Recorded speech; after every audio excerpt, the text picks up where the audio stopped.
Nature Mantra BP sugar thyroid reversal nature మంత్రతో సాధ్యం. చాలా సీరియస్ గా ఒక విషయం అడగాలనుకుంటున్నాను. అయ్యో పర్లేదండి. ఇప్పటిదాకా మీరు చేసిన ఏ ఇంటర్వ్యూలో మీరు నిజాలు చెప్పలేదు. నేను అలా ఉండే వ్యక్తిని కాదు. వీలైతే ఒక సపోర్ట్ చేయండి అంతేగాని ఎదుటి వాళ్ళు విమర్శించకండి. జబర్దస్త్ ఎందుకు మానేశారు? జబర్దస్త్ ఎందుకు మానేశారంటే మీరు దాస్తున్న నిజం ఏంటంటే నేను చెప్తాను. చెప్పండి. జబర్దస్త్లో ప్రతి చోట ఉందండి, ప్రతి చోట ఉంది. నాకు రాజకీయం అనేది ఇష్టం ఉండదు. నా వల్ల అయితే నేను చేస్తాను. ఈరోజు నేను ఫెయిల్యూర్ అనుకోండి ఫర్ ఎగ్జాంపుల్. జబర్దస్త్లో మీరు అలా రెస్పెక్ట్ చేసే పర్సన్ అంటే ఎవరు చెప్తారు? నేను నా వర్క్కి నేను రెస్పెక్ట్ ఇచ్చుకుంటాను. ఎవరికి రెస్పెక్ట్ ఇవ్వరు. నా వర్క్కి నేను రెస్పెక్ట్ ఇచ్చుకుంటాను. పర్సన్కి ఎవరికి రెస్పెక్ట్ ఇవ్వరా? మీతో పాటు అదే రామోజీ ఫిల్మ్ సిటీలో ఇంకొకతను మీ జబర్దస్త్ అతనే కష్టపడుతూ ఉన్నాడు. తెలుసు, సుధీర్ భాయ్ నేను ఇద్దరు ఒక్కడనే జాబ్ చేస్తాను. హీరో కదా. చాలా మంది చెప్పే కంప్లైంట్ సుధీర్ మా ఫోన్లు ఎవరి ఫోన్లు లిఫ్ట్ చేయడు. నిజమా అబద్ధం? నా ఫోన్ ఎత్తలేదు అనే కంప్లైంట్ చేయడం కన్నా నిన్నుగా గుర్తించే వ్యక్తులతో మీరు జర్నీ చేయండి ప్లీజ్. ఒక పెద్ద స్టార్ హీరో మీరు వెళ్ళి ఫోటో అడిగితే నువ్వు నాతో ఫోటో దిగడం కాదు నేనే నీతో ఫోటో దిగాలి అని చెప్పి ఎదురొచ్చి మరి ఫోటో తీసుకున్నారంట. ఎవరా హీరో? అవును సార్, ఇది ఎలా తెలుస్తారు మీకు? తెలుస్తుంది. యాక్చువల్లీ ఏ ఇంటర్వ్యూలో చెప్పలేదు సార్. నేను మెగాస్టార్ చిరంజీవి సార్ ఎంత అంటే మనం ఎదిగేటప్పుడు జబర్దస్త్లో ఒక టీమ్ లీడర్తో ఇష్యూస్ ఉన్నాయి రాముకి. అసలు ఫస్ట్ స్టార్టింగ్ నేను, రాకెట్ రాఘు గారు, వెంకీ చాలా మంచి స్కిట్లు చేసాం, చాలా బాగా చేసాం. ఆ తర్వాత టీమ్ లీడర్గా వెంకీకి ఇస్తున్నప్పుడు అన్న మనకు టీమ్ లీడర్ ఇస్తున్నా మన ఇద్దరం కలిసి చేద్దాం అన్నా. చేశారా? నేను చేసి మళ్ళీ జబర్దస్త్లోకి వెళ్తారా వెళ్ళారా? జబర్దస్త్ గ్రూప్ ఇప్పుడు ఉంది సార్. గ్రూప్ ఇప్పటికి కూడా ఉంది. ఆ గ్రూప్లో నేను ఉన్నాను. యాడ్ చేయలేదా? మీరు బయటకు వచ్చేసారా? అంటే ఏంటి భయ్యా మీరు ఇలా మాట్లాడతారంటే నేను చెప్పేది వాస్తవం. Hi, welcome to my show. జబర్దస్త్తో చాలామంది జీవితాలు మొదలయ్యాయి. కానీ మీకు తెలుసా, జబర్దస్త్ సక్సెస్ మొదలైంది ఆయన స్కిట్తో. ఆయన ఎవరో కాదు, జబర్దస్త్ రాము. ఇప్పుడు మన స్టూడియోలో ఉన్నారు. ఆయన అడిగి ఆయన సినీ విశేషాలు మళ్ళీ తెలుసుకుందాం. హాయ్ సార్, నమస్తే. హాయ్ సార్, నమస్తే సార్. జబర్దస్త్ రాము సార్ ఒక జబర్దస్త్ స్టార్ట్ అయిన ఒక 3 సంవత్సరాల దాకా, 2.5-3 సంవత్సరాల దాకా బాగా ఈ పేరు మారుమోగిపోయింది. అంటే ప్రతి ఒక్కరు కూడా చంద్రా స్కిట్ కానీ లేకుంటే రాఘవ స్కిట్ కానీ వీళ్ళ స్కిట్లు చూస్తున్నప్పుడు వాళ్ళు కామన్గా మీరు ఖచ్చితంగా కనిపించేవారు ఆ టీంలో. Yes sir. అండ్ మీది చాలా మంచి జర్నీ, సక్సెస్ అయ్యారు అక్కడ. బట్ జబర్దస్త్ నుంచి బయటకు వచ్చేసారు. ఇంటర్వ్యూ స్టార్ట్ అయ్యే ముందు మిమ్మల్ని నేను చాలా సీరియస్గా ఒక విషయం అడగాలనుకుంటున్నాను. అయ్యో పర్లేదండి. అంటే అడగాలనుకుంది స్ట్రైట్ గా చాలా హార్డ్ హిట్టింగ్ గానే అడగబోతున్నాను. పర్లేదు, నో ప్రాబ్లం. ఇప్పటిదాకా మీరు చేసిన ఏ ఇంటర్వ్యూలో మీరు నిజాలు చెప్పలేదు. ఈ ఇంటర్వ్యూలో నిజాలు చెప్పాలని నేను కోరుకుంటున్నా. చెప్తారా? ఓకే. కాకపోతే మీరు అన్నదాన్ని ఒకటి ఖండిస్తా. నిజాలు చెప్పలేదనకండి, నేను నిజాలే చెప్తాను. ఎందుకంటే నేను ఒకరికి భయపడి ఒకరికి ఇబ్బంది పడి నేను అలా ఉండే వ్యక్తిని కాదు. నేను స్ట్రైట్గా అదే మాట్లాడతా. ఏ ఇంటర్వ్యూలోనే అదే చెప్తా. నాకు తెలిసిందే చెప్తా, తెలియంది అసలు చెప్పలేను. తెలిసిన విషయాలు హైడ్ చేసేస్తున్నారు. లేదు, అట్లేం లేదు, నేను అడగచ్చు. సరే, ఓపెన్గా ఫస్ట్ క్వశ్చనే వెళ్దాం. జబర్దస్త్ ఎందుకు మానేశారు? జబర్దస్త్ ఎందుకు మానేశారంటే నేను ఫస్ట్ చెప్పానండి, ప్రతి ఒక్కరికి ఒక ఆశయం ఉండాలని కోరుకున్నాను. నిజంగా జబర్దస్త్ అనేది మాకు ప్రతి ఒక్కరికి ఒక మంచి వేదిక అండి. సో ఒక్కొక్కరు అంటే ఎంచుకున్న మార్గాన్ని ఒక్కొక్కరు ఒక వేలు వెళ్తుంటారు. నేను ఫస్ట్ జాబ్ చేస్తున్నప్పుడు I want become a movie artist అనే పాయింట్లో వచ్చాను. బయటకు వచ్చిన తర్వాత జబర్దస్త్ చేస్తున్నప్పుడు కంటిన్యూ అవుతూనే ఉంటున్నాను. కంటిన్యూ అవుతున్నప్పుడు మనం వచ్చింది సినిమా ఆర్టిస్ట్ కావాలనుకున్నాం. మామూలుగా టీవీ ఆర్టిస్ట్ ఎలాగా అవకాశం వచ్చింది చేస్తున్నాం. మనం ఇక్కడికి వచ్చి ప్రయత్నించినప్పుడు ఇక్కడ అయినాం. అక్కడ కూడా ప్రయత్నిస్తే కదా మనం అయ్యేది అన్న సెన్స్ నాకు అనిపించింది. ఇప్పుడు మీరు చెప్పిన సమాధానం గత 5 సంవత్సరాల నుంచి 6 సంవత్సరాల నుంచి మీరు అందరికీ ఇదే చెప్తూ వస్తున్నారు. ఇందులో కొంత నిజం ఉంది. బట్ మీరు దాస్తున్న నిజం ఏంటంటే నేను చెప్తాను. చెప్పండి. జబర్దస్త్లో అక్కడ ఉండే టీమ్ లీడర్లకి, అక్కడ ఉండే మేనేజర్లకి సలాములు కొట్టలేక, వాళ్ళతో బతిమలాడలేక, వాళ్ళతో పడలేక, ఇది కాదు లైఫ్, ఒకరి దగ్గర ఎందుకు పడాలి, గౌరవం లేని దగ్గర ఎందుకు ఉండాలి అని రాము విసిగి వేసారిపోయి జబర్దస్త్ నుంచి బయటకు వచ్చి ఇండస్ట్రీలో తన కెరీర్ సెట్ చేసుకుంటున్నారు అనేది నిజమా కాదా? ఒకటి మీరు అన్న దాంట్లో నేను ఒకదానికి అగ్రి అవుతాను. ఏంటంటే మనం స్వచ్ఛగా అంటే మనం ఏమంటారు, మనం నీతి నిజాయితీతో వెళ్ళాలి అనుకున్నప్పుడు ఈ సల్యూట్లు నమస్కారాలు అనేవి అసలు పనిచేయండి. ఎందుకంటే నీ క్వాలిఫికేషన్ ఏంటంటే నా వేలో నేను స్వచ్ఛంగా వెళ్ళాలనుకుంటున్నాను చెప్పాలి తప్పితే నేను ఎవరికో సల్యూట్ చేసి ఎవరికో నమస్కారాలు పెట్టి ఎవరికి ఇది చేసుకుంటే లేదు అసలు నా వల్ల ఆ సక్సెస్ నేను తీసుకో నాకు ఇష్టం ఉండదు. అదే నేను చెప్పేది కూడా అదే, మీ వల్ల కాలేదు. అలాగని నాకు అక్కడ వాతావరణం అర్థమైన తర్వాత కూడా నేను ఆ వాతావరణానికి నేను కరెక్ట్ కాదనుకోవచ్చు కాకపోవచ్చు, కానీ నేను దాంట్లో అక్కడ ప్రతి చోట ఉందండి, ఇది ప్రతి చోట ఉంది. అక్కడ నీకు ఇష్టమైతే పని చేయాలి, లేకపోతే ఎగ్జిట్ కావాలి, అంతే తప్పితే మన అవతల వాళ్ళని కానీ సిస్టాన్ని కానీ మార్చడం కోసం మనం కాదు. అంటే ఏ సొసైటీని కానీ ఏ లొకేషన్ కానీ మార్చడానికి మన దగ్గర లేదు, మన చేతిలో ఏం లేదు. మన చేతిలో ఉన్నది మాత్రం మన బిహేవియర్ మాత్రమే. కాబట్టి నా చేతిలో నా బిహేవియర్ ఉన్నంతకాలం నేను ఎక్కడ ఇది కాను అన్న ఒక నమ్మకంతో బయటకు వచ్చాను తప్పితే నేను వాళ్ళకి సల్యూట్లు అనేవి ఏమి కాదండి. ప్రతి చోట రాజకీయం ఉంది, ఏ చోట లేదు చెప్పండి. నాకు రాజకీయం అనేది ఇష్టం ఉండదు, నా వల్ల అయింది నేను చేస్తాను. ఈరోజు నేను ఫెయిల్యూర్ అనుకోండి, ఫర్ ఎగ్జాంపుల్ నేను జబర్దస్త్ చేసి నేను ఫెయిల్యూర్ అయినా అనుకుంటా, నేను బయటకు వచ్చి కేఏ పాల్ క్యారెక్టర్తో మంచి పేరు వచ్చింది. సో నేను ఆ రోజు నేను డిసప్పాయింట్ అయితే నేను ఈరోజు ఇక్కడ సక్సెస్ కొట్టేవాడిని కాదు. అవునా కాదు? కాబట్టి ఇక్కడ మన సక్సెస్ని కానీ మన ఫెయిల్యూర్ని కానీ ఇంకోళ్ళు డిసైడ్ చేయకూడదు, మన కాన్ఫిడెన్స్ డిసైడ్ చేయాలి అనేది నేను చెప్తాను. నాకు ఒక 10 అవకాశాలు వచ్చి నేను ఫెయిల్ అయితే నేను బాధపడతాను.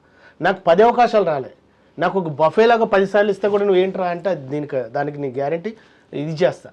నువ్వు ప్రసాదం ఇచ్చి భయ్యా నువ్వు ఏది భయ్యా అని అంటే అట్లా కాదు కదా. ప్రతి ఒక్కరికి ఒక ఫ్రీడమ్ కోరుకుంటారు, ప్రతి ఒక్కరికి ఒక వే కోరుకుంటారు, ప్రతి ఒక్కరి క్వాలిఫికేషన్ ఎదుటి వాళ్ళకి ఇన్స్పైర్ కావాలని కోరుకుంటాను తప్పితే చీకటిలో జరిగే ప్రతిదీ ఇన్స్పైర్ కావాలంటే నా వల్ల కాదు. సో అక్కడ చీకటి కోణాలు, చీకటి రహస్యాలు, సలాంలు కొట్టించుకునే టీం లీడర్లు, అమాయకంగా పిల్లలు తమ వెంక తిప్పుకునే మేనేజర్లు, వీళ్ళందరూ జబర్దస్త్లో ఉన్నారు. అంటే జబర్దస్త్ అని కాదండి, నేను జబర్దస్త్ అని పర్టికులర్ చెప్పను. ఆ వేలో వెళ్ళేవారు ఆ వేని ఎంజాయ్ చేస్తారు, ఆ వేని ఇష్టపడతారు, అలానే ఎదగాలనుకుంటారు. నేను అలాంటి వేకు నేను క్వైట్ అపోజిట్. నువ్వు ఎదుటి వాళ్ళకి చేతినిచ్చినా ఇవ్వకపోయినా పర్లేదు, కానీ వాడు ఎంతో కాన్ఫిడెంట్తో వస్తాడు. ఆ కాన్ఫిడెన్స్ని మీరు కొలాప్స్ చేయొద్దు, దాని కారకులం మనం కావద్దు. నీకు వీలైతే ఎంకరేజ్ చేయి, లేకపోతే లేదు, అంతే. సో ఎదుటివాడి సంస్కారంతో మనం కరెక్ట్గా జర్నీ చేస్తున్నా లేదా అని చూడాలి తప్పితే ఎదుటివాడి సంపదతో మనం జర్నీ చేయకూడదు. ఇప్పుడు నాకు మీరు సంపాదించుకున్న సంపద కన్నా మీరు నాతో చేసే జర్నీ ఏంటి? సంస్కారం మాత్రం. మీకు ఎన్ని ఆస్తులున్నా మీరు నాతో జర్నీ చేసేది మీ సంస్కారంతో. అంటే వాడు మంచివాడు రా పర్వాలేదు మాట్లాడదాం అనుకున్నప్పుడు మాత్రమే నాకు గొప్పగా అన్న ఆలోచన ఉంటుంది. ఆయనకు 100 కోట్లు ఉన్నాయంటే 100 కోట్లు నాతో జర్నీ చేయవు కదా. నువ్వు నాతో మాట్లాడే విధానం, నువ్వు పలకరించే విధానం, చేతినిచ్చే విధానం, ప్రజెంట్ చేసే విధానం, అరే సార్ భలేగా ఉన్నారు, మంచి వ్యక్తి, ఏమన్నా ఉంటే మీ దగ్గర ఓపెన్ అవుతుంది. ఒక నిమిషం అంటే మీ బాధ నాకు అర్థమవుతుంది, ఏం చెప్తున్నారో కూడా నాకు అర్థమవుతుంది. మొత్తం అన్ని ఇండైరెక్ట్గా చెప్తున్నారు. మీరు ఫేస్ చేసిన చాలా ఇబ్బందులు జబర్దస్త్లో నాకు తెలుసు. రాజా గారు ఒకటి ఏమంటారంటే స్వతహాగా తల్లిదండ్రులని కాదండి, కల్మషం లేని ప్రతి చేతు దగ్గర మేము కూడా కళ్ళ మీద పడి నమస్కారాలు తీసుకుంటాం. అక్కడ కల్మషం లేదు కాబట్టి. సో అది నేను తప్పుగాని కూడా అనను, ఎందుకంటే దేవుడు బ్లెస్సింగ్స్ కోరుకున్నప్పుడు దేవుని దగ్గర పోయి దండం పెట్టుకుంటాం. అది దేవుడి ఆశీర్వాదంతో, దేవుడి మీద నమ్మకంతో నాకు ఈరోజు ఇది జరిగిందని. అలానే అసలు ఏ పరిచయం లేని వ్యక్తి కూడా కల్మషం లేకుండా ఒక చేతినిస్తాడు చూసావు, వాళ్ళ దగ్గర కూడా దండం పెట్టుకుంటా. అదేంటే అలా పెట్టుకున్నాను కాదు, అక్కడ మన ఆలోచనని మన సంస్కారాన్ని గుర్తించిన వ్యక్తి కాబట్టి నా రెస్పెక్ట్ సార్, మా పెంపకం విధానం నమస్తే పెట్టుకుంటాను. జబర్దస్త్లో మీరు అలా రెస్పెక్ట్ చేసే పర్సన్ అంటే ఎవరు చెప్తారు? నేను నా వర్క్కి నేను రెస్పెక్ట్ ఇచ్చుకుంటాను. ఎవరికి రెస్పెక్ట్ ఇవ్వరు? నా వర్క్కి నేను రెస్పెక్ట్ ఇచ్చుకుంటాను. పర్సన్కి ఎవరికి రెస్పెక్ట్ ఇవ్వరా? ఒకటి చెప్పనా, ఒక పర్సన్లోనే ఇన్ని క్వాలిటీస్ ఉన్నాయని చెప్పండి, అన్ని క్వాలిటీస్ ఉన్నాయని చెప్పండి, లేవు కదా. ప్రతి పర్సన్లో నేను వాళ్ళ దగ్గర ఉన్న క్వాలిటీస్ నేను తీసుకుంటా, అన్క్వాలిటీస్ నేను తీసుకోను. అంటే నాకు గురువు అని చెప్పుకునే వాళ్ళు ఎవరు లేరా మీకు జబర్దస్త్? అట్లని కదా, నేను స్వతగా ఫస్ట్ నుంచి మిమిక్రీ ఆర్టిస్ట్కి వస్తున్నాను. తర్వాత నన్ను గుర్తించింది చంద్రన్న, రాము నువ్వు ఎలా చేస్తున్నావు అని చెప్పాను. ఇలా చేస్తున్నా అంటే నువ్వు నా దాంట్లో చేయాలన్నాడు. ఓకేనా సరే అన్న డన్ అని చేశాను. ఆ తర్వాత రాకెట్ రావు గారు పిలిచారు, చేశాను.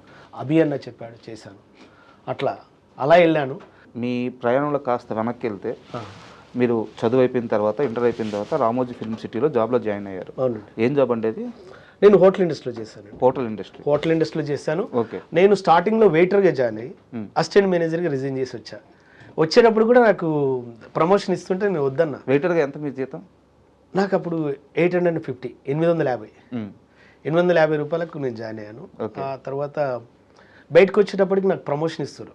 సార్ కూడా మేనేజర్ శ్రీనివాస్ గారు స్టిల్ వర్కింగ్ చెప్పారు, రాము ఇట్లా ఇస్తున్నాను రా అంటే ప్రమోషన్ అంటే వద్దు సార్ అన్న. అదేంటంటే వద్దు సార్, ఆ సర్టిఫికేట్ చాలా వాల్యూది, అది నేను కాకుండా ఇంకొకరికి ఇస్తే వాళ్ళకి లైఫ్ ఉంటుందని నేను ఆ సర్టిఫికేట్ కూడా వద్దు సార్ అని వదిలేసుకుని వచ్చాను. అదే సమయంలో మీతో పాటు అదే రామోజీ ఫిల్మ్ సిటీలో ఇంకొక అతను మీ జబర్దస్త్ అతనే కష్టపడుతూ ఉన్నాడు. తెలుసు, సుధీర్. ఎవరు? సుధీర్ భాయ్ నేను ఇద్దరు ఒక్కడనే జాబ్ చేసాం. 20 కిలో అదే 800 జీతం అయింది కూడా అప్పుడు. అక్కడ 800 జీతమా అనేది మనకు అప్పుడు వాళ్ళకి అంటే తను ఏంటంటే క్లోజ్అప్ మెజిషియన్ అనమాట. అంటే కస్టమర్ ఏమంటారు అక్కడికి విజిటింగ్కి వస్తారు కదా, వాళ్ళ దగ్గరనే క్లోజ్గా మ్యాజిక్ చేసేది. You see this coin, now there is no coin అని అట్లా చేసేది. వాళ్ళ శాలరీస్ మనం ఇప్పుడు మాకైతే అప్పుడు బేసిక్ అంత ఇచ్చారు, వాళ్ళకి ఎంత ఇస్తారు అనేది మనం డిస్కస్ చేయను. కానీ సుధీర్ భాయ్ నాకు అప్పటి నుంచి నాకు ఫ్రెండ్ అనమాట అట్లా. అండ్ ఈ రోజు సుధీర్ గారిని చూస్తే ఎలా అనిపిస్తుంది అంటే ఇప్పుడు ఆయన చాలా ఒక గర్వం. పెద్ద స్టార్ హీరో, భయంకరమైన ఫ్యాన్ బేస్ ఉంది ఆయనకి డిజిటల్ సోషల్ మీడియాలో. సో ఆయన ఆ రేంజ్లో ఉన్నారు కదా. సో ఆయన స్టార్టింగ్ స్టేజ్ అంతా చూశారు మీరు, ఆయన ఎక్కడి నుంచి వచ్చారో మీరు చూశారు, ఎక్కడికి వెళ్ళారో మీరు చూస్తున్నారు, మీ కళ్ళ ముందే ఆయన జర్నీ అంతా ఉంది. సో ఆయన జర్నీ చూసినప్పుడు ఎలా అనిపిస్తుంటుంది మీకు? చాలా హ్యాపీగా ఉంటుంది, చాలా గర్వంగా ఉంటుంది. రీసెంట్గా కూడా ఒక మూవీ ఓపెన్ అయింది. ఒకటండి అదేంటి చెప్తున్నా కదా, ఒక్కొక్కరు ఒక వేలు వెళ్తుంటారు, ఒక్కొక్కరికి ఒక వాతావరణం కలిసి ఉంటుంది అంతే. ఇప్పుడు మీరు పలానా దగ్గర ఉన్నారనుకో, ఆ చుట్టుపక్కల ఉన్న ఫెసిలిటీస్ని బట్టి నీకు ఆటోమేటిక్గా ఫోకస్ అవుతుంది. మనం ఉండే విధానం కావచ్చు, కలిసే మనుషులను కావచ్చు అట్లా. సుధీర్ భాయ్ డౌన్ టు ఎర్త్ ఫస్ట్ నుంచి. తను యాజ్ ఏ ఫస్ట్ మ్యూజిషియన్, తర్వాత గేమ్ ఆర్గనైజర్, ఆ తర్వాత టీవీ. అసలు ఇంకా లోతుగా చెప్పాలంటే ఫస్ట్ స్కిట్ ప్రాక్టీస్ చేసింది నేను, సుడిగాల్ సుధీర్ భాయ్ అండ్ వేణు అన్న అండ్ ఇంకో అబ్బాయి టింకు అని. ఫస్ట్ స్కిట్ అది ప్రాక్టీస్ చేస్తున్నప్పుడు తను టింకు అనే అబ్బాయి నన్ను పిలిచినప్పుడు అన్న అదంటే అరే నువ్వు చేయరామ్మ నేను వద్దన్న, నన్ను పిలిచిన వాళ్ళని పక్కన పెట్టి నేను చేయనన్నా, అది అయిన తర్వాత చేస్తాను వెయిట్ చేస్తున్నాను అనమాట. వెయిట్ చేస్తున్నప్పుడు చంద్రన్ నన్ను పిలిచాడు అట్లా. సో చాలా గర్వంగా ఉంటుందండి, ఎందుకంటే సుధీర్ భాయ్ ఈరోజు ఎదుగుతూ 10 మందికి ఆదర్శంగా అవుతున్నప్పుడు మాకు కూడా హ్యాపీగా ఉంటుందండి అంతే. అండ్ ఇక్కడ ఒక చిన్న విషయం ఏంటంటే చాలామంది చెప్పే కంప్లైంట్, సుధీర్ మా ఫోన్లు ఎవరి ఫోన్లు లిఫ్ట్ చేయడు, మాకు టచ్లోకి రాడు, తనకి అత్యంత సన్నిహితమైన 2-3 ఆర్టిస్టులు ఉన్నారు, వాళ్ళ ఫోన్లు మాత్రమే లిఫ్ట్ చేస్తారు, మేము జబర్దస్త్ ఫ్యామిలీయే, మాతో పాటు కలిసి స్కిట్లు చేశాడు, మాతో పాటు జర్నీ ఉంది, మాతో పాటు తిన్నాడు, ఒకవేళ వస్తే మళ్ళీ ఈరోజు కూడా తింటాడు, కానీ ఫోన్ మాత్రం లిఫ్ట్ చేయడు అని చాలామంది చెప్తున్న కంప్లైంట్. నిజమా అబద్ధమా? ఓకే, అంటే నేను కంప్లైంట్ నిజమా అబద్ధం అన్న దానికన్నా ఒక విషయం చెప్తానండి. ఎందుకంటే ఇప్పుడు మన పనిలో మనం బిజీగా ఉన్నాం, నా ఫోన్ ఎత్తలేదు అనే కంప్లైంట్ చేయడం కన్నా నిన్నుగా గుర్తించే వ్యక్తులతో మీరు జర్నీ చేయండి ప్లీజ్. అంటే నువ్వు ఎదుటి వాళ్ళ మీద మనం కంప్లైంట్ చేయడం కన్నా మనల్ని రిసీవ్ చేసుకునే వ్యక్తులతో మనం జర్నీ చేయడం మిన్నమాట. ఇప్పుడు నేను ఒక టైంలో సుధీర్ భాయ్ కూడా ఒక టైంలో ఏదో వచ్చింది ఒకటి పెద్ద, నాకు తెలిసిన బెస్ట్ రైటర్ రామునికి తెలుసు అన్నావు కదా అంటే అవును అన్న, ఒకసారి మాట్లాడవు అంటే నేను అడుగుతానన్నా, మాట్లాడి చెప్తానన్నా. నేను మెసేజ్ పెట్టా, నాకు రిప్లై ఇచ్చాడు, at a time Rambai go ఇతను చూస్తుండని చెప్పాడు, రైట్ అన్న థ్యాంక్ యూ అన్న అంతే. తర్వాత తను కొన్ని చెప్పాడు, అన్న ఇట్లా సింక్ అయ్యేటట్టుందన్న అంటే ఓకే రైట్ అన్న.